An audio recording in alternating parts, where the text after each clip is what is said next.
ये सवाल अक्सर बहुत देर से उठता है, जितनी देर से उठना चाहिए। कभी देरी की सूचना मिलने के बाद, कभी बिल्डर के साथ तीखी बहस के बाद, कभी-कभी जब कोई दोस्त यूं ही पूछ लेता है, क्या आपका प्रोजेक्ट रेरा के दायरे में आता है? खरीदार रुक जाता है, खोजता है, स्क्रॉल करता है, याद करने की कोशिश करता है कि सालों पहले सेल्स ऑफिस में क्या कहा गया था, और उस ठहराव में चिंता घर कर जाती है। रेरा के अंतर्गत कवरेज कोई मामूली बात नहीं है। ये कानून द्वारा प्रदत्त हर अधिकार का आधार है। फिर भी कई खरीदार खरीदारी के समय इसकी पुष्टि नहीं करते। वे अनुमान लगाते हैं, वे निष्कर्ष निकालते हैं, वे रेरा के अनुरूप या रेरा के मानदंडों का पालन किया गया जैसे वाक्यांशों पर भरोसा करते हैं, बिना ये पूछे कि वास्तव में ये परियोजना अपने वर्तमान स्वरूप में रेरा के अंतर्गत पंजीकृत है या नहीं। मैं ऐसे खरीदारों से मिला हूं जिन्हें पूरा यकीन था कि उनकी परियोजना का बीमा है, लेकिन बाद में पता चला कि बीमा नहीं था, या फिर उसका केवल कुछ हिस्सा ही बीमाकृत था, या फिर ये कि पहले बीमा था लेकिन समय सीमा समाप्त हो गई थी। ये खुलासे बुकिंग के समय नहीं होते। ये तब होते हैं जब खरीदारों को सबसे ज्यादा सुरक्षा की जरूरत होती है। तब तक भावनात्मक नुकसान पहले ही बहुत ज्यादा हो चुका होता है। रेरा का दायरा सार्वभौमिक नहीं है। इसका उद्देश्य कभी भी ऐसा होना नहीं था। यह कानून आकार, निर्माण के चरण, परियोजना के प्रकार और समय के आधार पर सीमाएं निर्धारित करता है। अधिनियम के लागू होने से पहले पूरी हो चुकी परियोजनाएं इसके दायरे से बाहर हो सकती हैं। कुछ निश्चित सीमाओं से नीचे के छोटे विकास कार्यों के लिए पंजीकरण आवश्यक नहीं हो सकता है। नवीनीकरण और मरम्मत कार्यों को नए लॉन्च से अलग तरीके से देखा जाता है। चरणबद्ध विकास कार्य मामलों को और भी जटिल बना देते हैं। ये जटिलता भ्रम की स्थिति पैदा करती है और भ्रम से असुरक्षा उत्पन्न होती है। बिक्री संबंधी बातचीत में इन बारीकियों पर शायद ही कभी ध्यान दिया जाता है। इसकी आवश्यकता भी होती। इस्तेमाल की जाने वाली भाषा जानबूझकर व्यापक होती है। हम रेरा का पालन करते हैं। कंपनी रेरा के अनुरूप है। चिंता न करें महोदय, सब कुछ नियमों के अनुसार है। ये कथन आश्वस्त करने वाले लगते हैं, लेकिन इनका कोई खास महत्व नहीं होता जब तक कि इन्हें किसी विशिष्ट पंजीकरण संख्या से न जोड़ा जाए, जिसकी आप स्वतंत्र रूप से पुष्टि कर सकें। अधिकांश खरीदारों को ये जानकारी नहीं होती कि रेरा पंजीकरण परियोजना विशिष्ट होता है, न कि पूरे बिल्डर के लिए। एक प्रतिष्ठित डेवलपर की कई परियोजनाएं हो सकती हैं, जिनमें से कुछ पंजीकृत हों, कुछ छूट प्राप्त हों और कुछ की पंजीकरण अवधि समाप्त हो चुकी हो।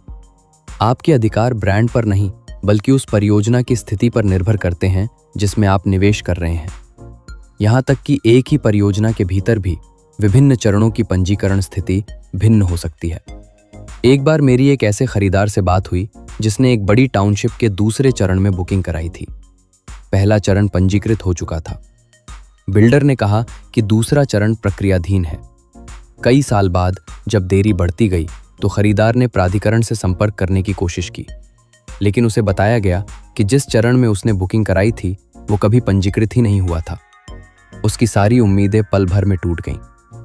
इसलिए नहीं कि कानून ने उसे निराश किया, बल्कि इसलिए कि उसने कभी ये पुष्टि ही नहीं की थी कि यह कानून उस पर लागू होता भी है या नहीं। रेरा कवरेज की जांच करना आसान है, लेकिन इसके निहितार्थों को समझना आसान नहीं है।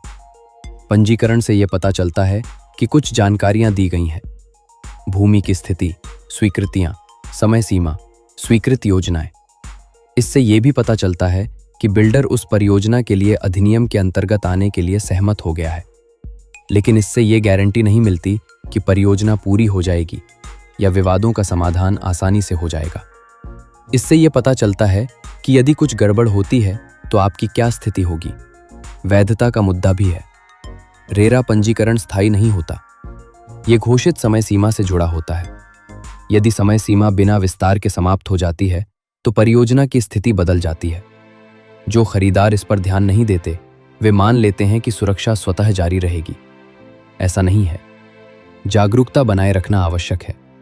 एक और गलतफहमी चल रही परियोजनाओं या पुरानी परियोजनाओं को लेकर है।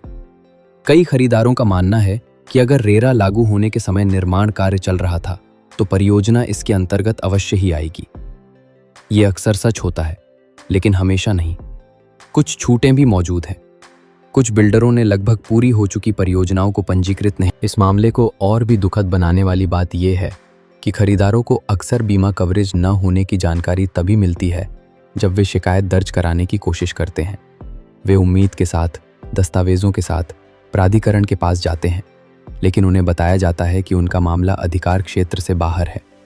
वो क्षण धोखे जैसा लगता है, न केवल बिल्डर द्वारा बल्कि व्यवस्था द्वारा भी। वास्तव में व्यवस्था वही कर रही है जो उसने करने का वादा किया था। खरीदार ने बस बारीक अक्षरों में लिखी शर्तें नहीं पढ़ी। इस अध्याय का उद्देश्य आपको श्रेणियों और शर्तों से अभिभूत करना नहीं है। इसका उद्देश्य एक आदत को बदलना है। कवरेज को कभी भी मान कर न चले, हमेशा स्वयं इसकी पुष्टि करें। परियोजना के बारे में जानकारी प्राप्त करें, पंजीकरण विवरण पढ़ें, चरण की जांच करें, घोषित समापन तिथि पर ध्यान दें। जो आधिकारिक रूप से वादा किया गया है उसे समझें, न कि केवल मौखिक रूप से। जब खरीदार ये काम समय रहते कर लेते हैं तो उनका रवैया बदल जाता है। वे आश्वासनों पर भरोसा करना बंद कर देते हैं और रिकॉर्ड पर भरोसा करने लगते हैं। उन्हें पता होता है कि अगर कोई गड़बड़ी होती है तो किससे संपर्क करना है। उन्हें पता होता है कि रेरा लागू होता है या नहीं, और अगर नहीं तो क्या विकल्प मौजूद है। सिर्फ यही स्पष्टता डर को कम कर देती है। रेरा अपनी सीमाओं के भीतर ही शक्तिशाली है। सीमाओं के बाहर यह आपकी मदद नहीं कर सकता, चाहे आपकी शिकायत कितनी भी जायज़ क्यों न लगे। ये जानना कि आपकी परियोजना उन सीमाओं के भीतर आती है या बाहर वैकल्पिक नहीं बल्कि आवश्यक है। मुझे सबसे ज़्यादा जिस बात का अफसोस होता है वो पैसे खोने का नहीं है, ये समय बर्बाद होने का है। इंतज़ार करने, उम्मीद करने और अनुमान लगाने में बीते कई साल। अगर स्थिति पहले साफ हो जाती तो इस समय का इस्तेमाल अलग तरीके से किया जा सकता था। इसलिए खरीदने से पहले, या यदि आपने पहले ही खरीद लिया है, तो एक पल रुककर इस एक सवाल का जवाब निश्चितता के साथ दें, अनुमान के आधार पर नहीं। क्या आपका प्रोजेक्ट वास्तव में रेरा के अंतर्गत आता है? इसका जवाब आगे के हर कदम को निर्धारित करेगा।